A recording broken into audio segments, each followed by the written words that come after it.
Hi, I'm Roller Coaster Writer, and it's roller coaster confession time. I find myself to be a bit of a Six Flags fanboy, in the same way there are Cedar Point fanboys and there are Disney fanboys. Is Six Flags a perfect company? No. Is Disney a perfect company? No. Is Universal Studios a perfect company? No. Is Cedar Point, or should I say Cedar Fair, a perfect company? No, not really. So, I'm going to reveal what I consider our Six Flags' dumbest decisions. Now, these are not park specific, meaning like, Six Flags America has been adding used rides, blah blah blah. You know, that it's not about that. That does not affect the company. What I'm going to focus on are things that affected various parks or things that affected the entire chain of parks. Some of them might be accidental, some of them might be on purpose, but I think most of us can agree that some of these additions should have been more thought out. So I'm going to do the top 6. Why top 6? Because I wanted to do top 10, but top 6 seemed more appropriate. So, get ready for the top 6 dumbest Six Flags decisions. First, before I get into it, I'm going to do one that I know a lot of you are probably saying that should be probably number 1 or number 2, but this is being an early honorable mention. Larson Super Loops as roller coasters. Oh my god, this caused the end of the world and everyone was pissed off and shocked. How dare Six Flags stoop to calling flat rides roller coasters? Who do they think they are, right? Where was all this rage when Cedar Fair did it? That's why I'm not including it, because this wasn't a Six Flags thing that they did first that messed up. This was a Cedar Fair decision that Six Flags then jumped on the bandwagon for. Are you familiar with a park called Valley Fair, which is located in Shakopee, Minnesota? Have you seen their skater disco coaster called Northern Lights? The ride was advertised and is still advertised as a roller coaster. Huh, that's weird. That doesn't look like a roller coaster to me. That looks more like a big flat ride. Oh well. Oh, yeah. Do I have to even get into this? Yes, I am. I'm gonna get into this. Cedar Point Amusement Park in Sandusky, Ohio, advertised Pipe Scream as a roller coaster after they announced it. How low ball can you get? But I know what you're thinking. Hey, they just did that in name only. They just said it was a roller coaster, whatever, right? No. Because if you go on the official website under roller coasters, they list Pipe Scream right next to Maverick, right next to Rougarou. So, if you're wondering if I'm going to include counting Larson Super Loops as roller coasters, well, I'm going to give the Six Flags defense. Larson says they're roller coasters, and you know what? Zamperla puts the disco coaster as a roller coaster as well. So if you're going to blame Six Flags for calling their Larson Super Loops roller coasters, you should also get offended at Cedar Point and Valley Fair and Zamperla for doing the exact same thing. Now, let's get on with the list. Number 6. The Dark Knight coasters. Okay, this seemed like a really dumb decision from day one, and while at my park, Six Flags Great America, it has kind of been remedied, but at Six Flags Great Adventure, the problem still stands. So that's why I'm not putting this that's why I'm putting this so high into the list. What the heck was Six Flags even thinking about this? Okay, let's start with, yes, they are roller coasters, but they're Wild Mouse roller coasters. They're advertised as family coasters. But if you go on their website, both of them, probably also Mexico, they are advertised as thrill rides.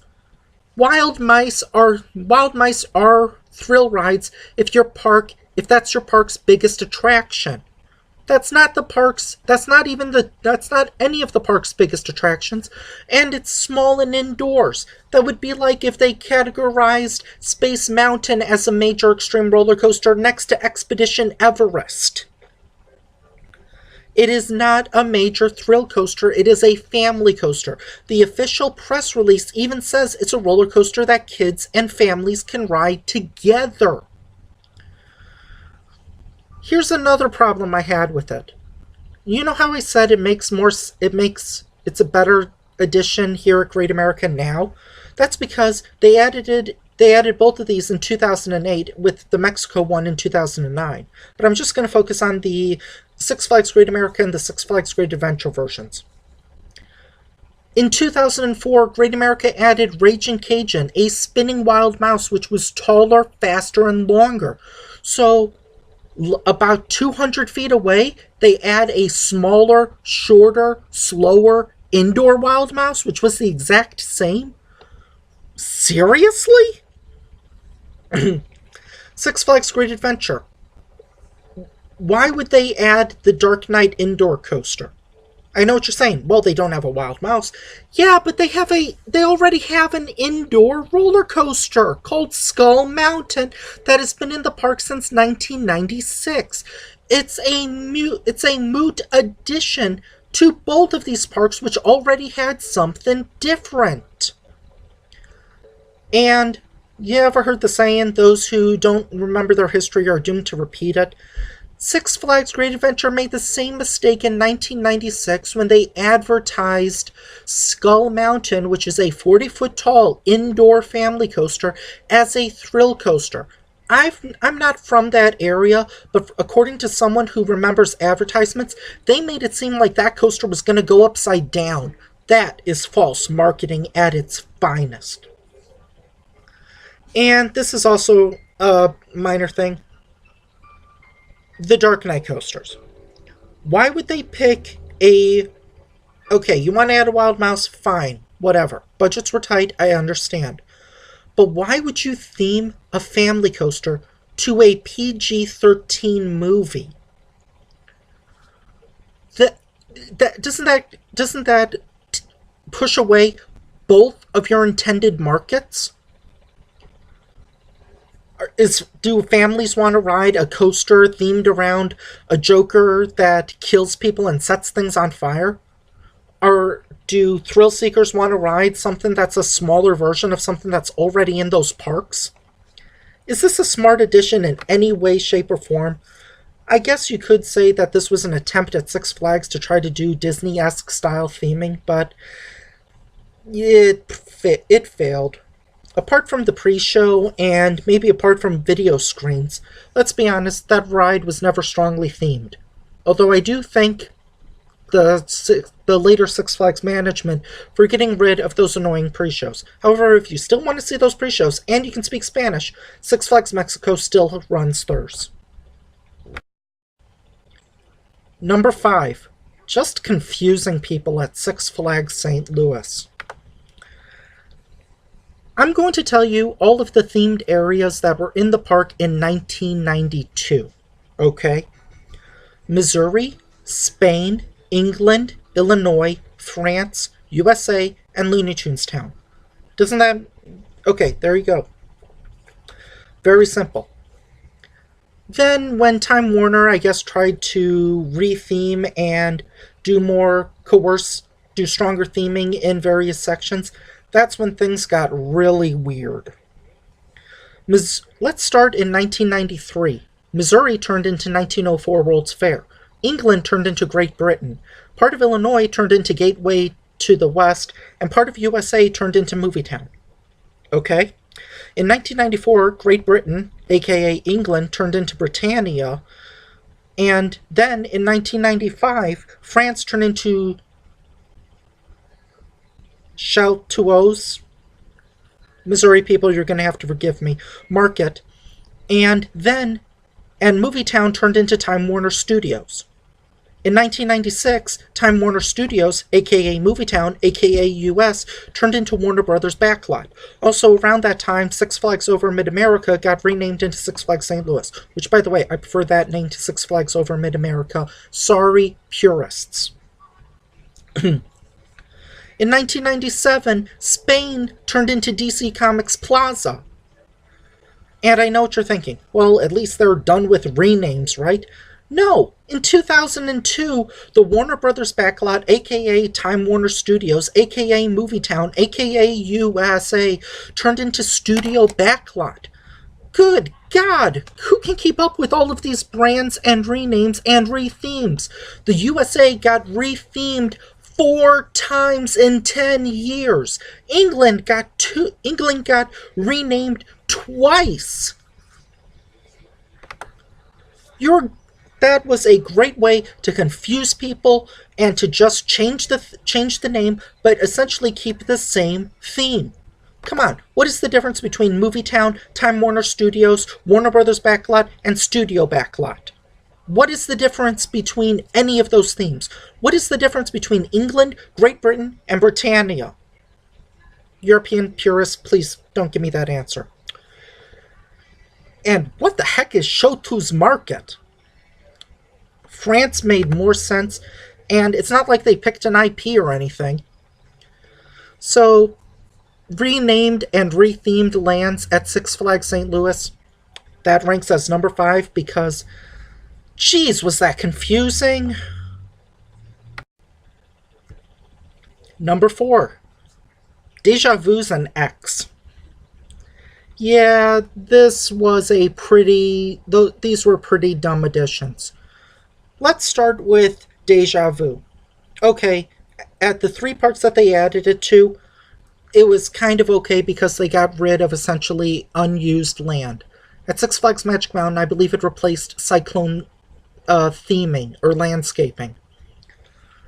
So essentially, it was a smart addition there. Six Flags Over Georgia, it was replacing a former entrance, or I don't know what it was. I don't know if it essentially replaced anything. But yeah, okay, that's a smart addition there. Six Flags Great America, this is when Six Flags gave Great America the middle finger.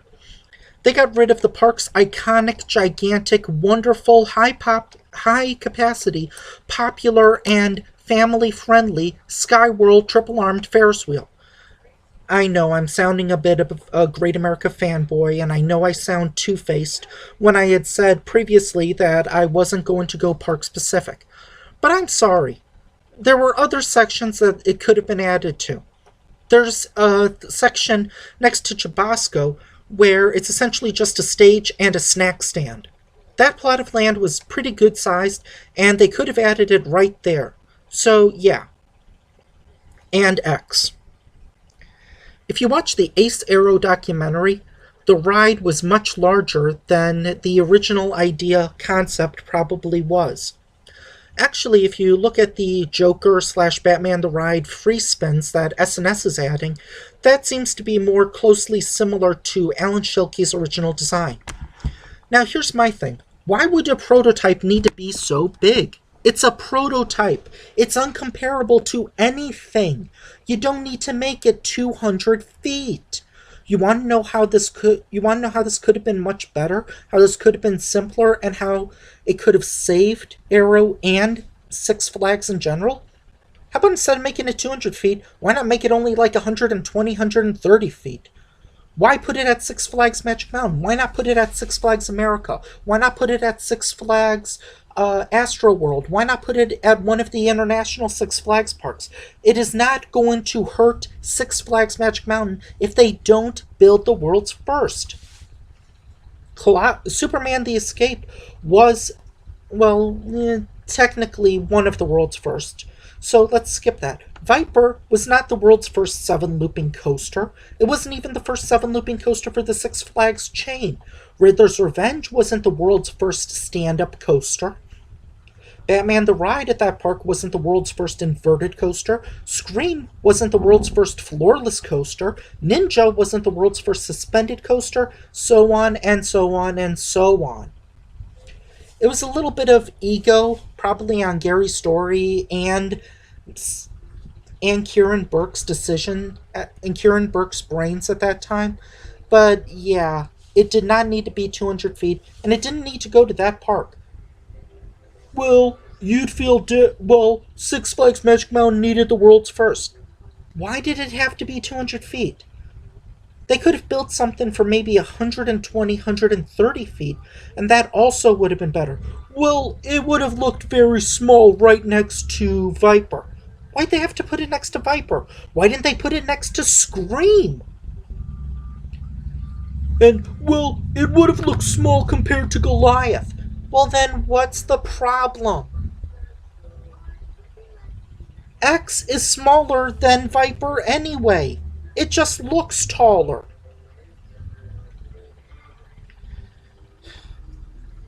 So overall, adding X and adding Deja Vu, besides driving Arrow into bankruptcy and besides adding low capacity roller coasters, was one of Six Flags' dumber decisions.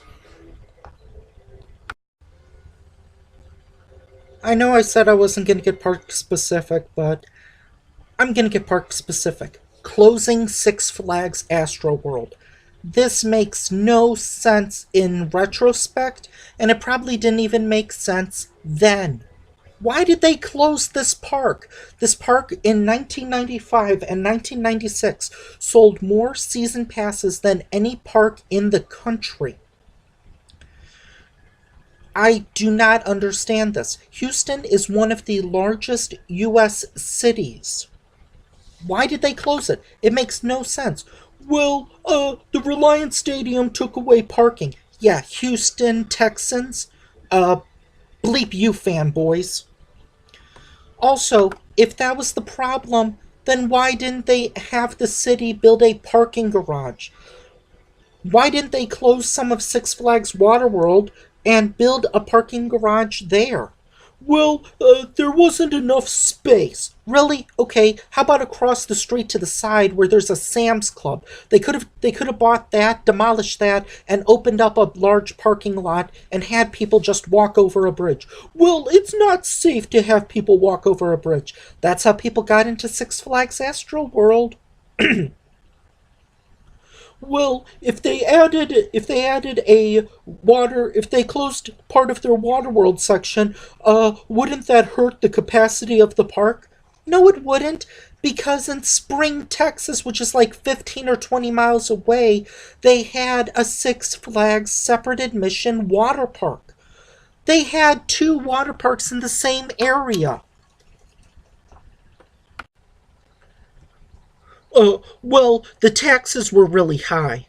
Okay, they could have just gone to the city and had them lower the taxes. When Six Flags Magic Mountain was threatened to close, the city of Valencia offered to get rid of the park's electricity tax. So why couldn't they have done the same thing there? They got so much money from closing the park. Really? How much money do you think the park really got? I'm not going to act like I know how much the park makes or how essential that was to the chain, but here's what I will say.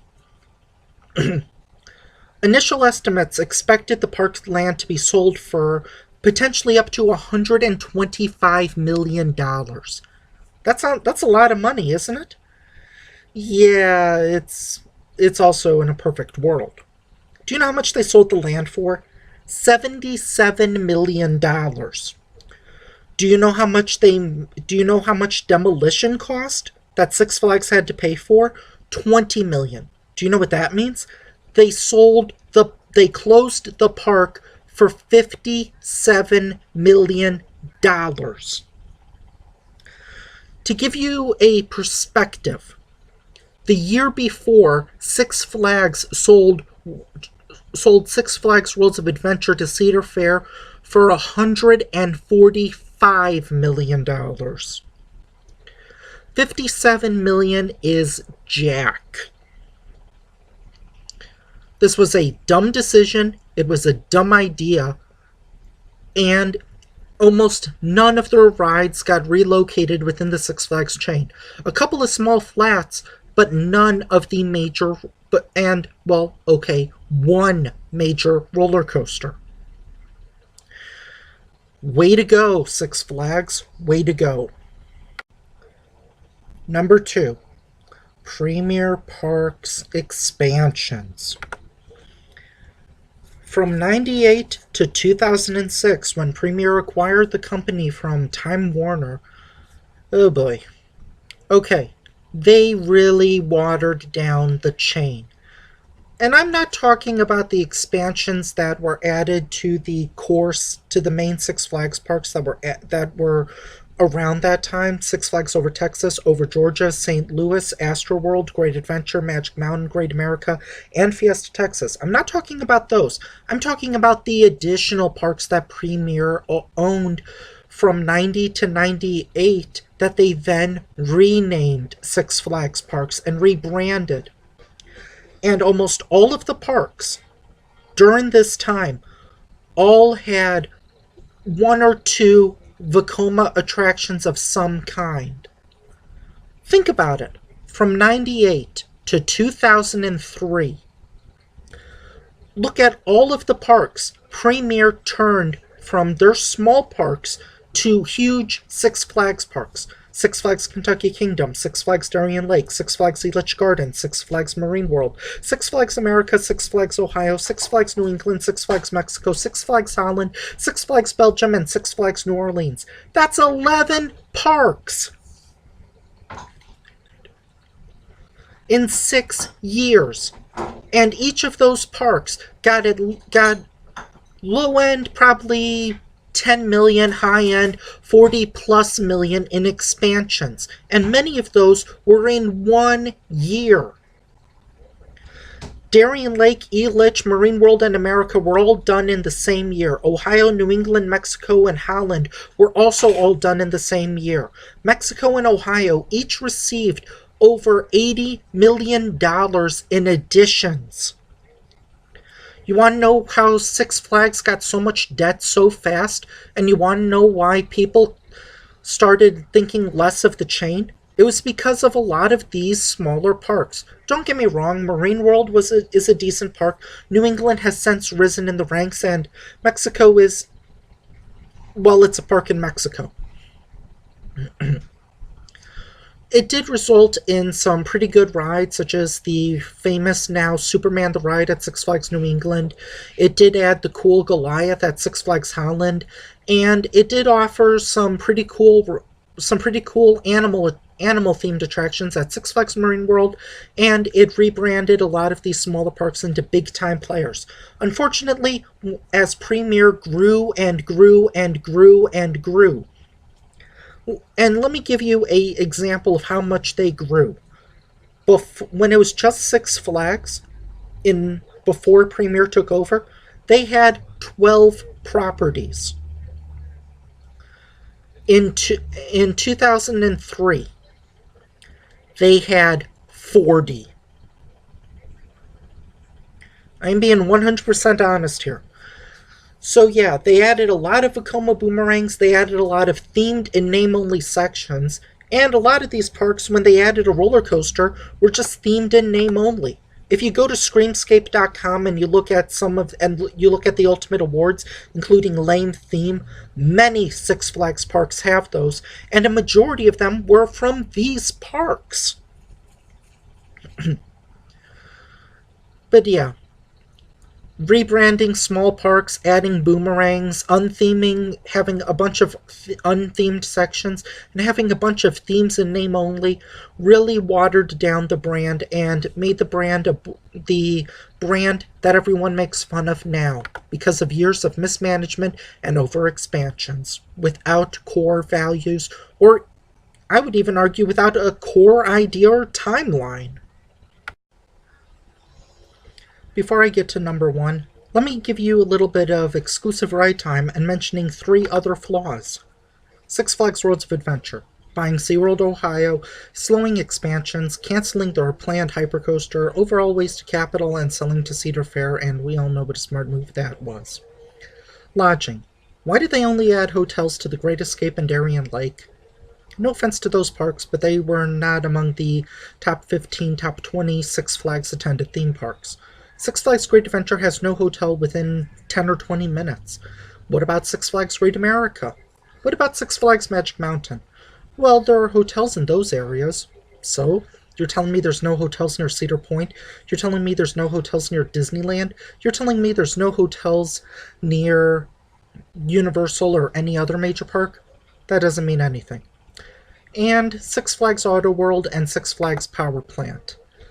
Yeah, indoor theme parks that failed. Good thing Disney learned from that mistake. Hint, Disney Quest. Although to be 100% honest, I went to Disney Quest over a decade ago, back when it was in Chicago, and I kind of enjoyed it. I thought it was pretty fun. It was way too far for me to ever go back, and it closed before I really even could have gone back. And the number one dumbest Six Flags decision? Time Warner's management of partnership parks. When I say partnership parks, I'm talking about the Six Flags parks that Six Flags didn't own. Those would be the parks that Six Flags didn't own: Six Flags Over Texas and Six Flags Over Georgia. I would like to mention that the whole point of this, of what they did, was to simply lower the value so that way they could buy the properties cheaper. Now, here's the thing. I don't know if that $454 million, in terms of the lawsuit settlement that Time Warner had to pay Six Flags, not Six Flags the company, but Six Flags the partnerships.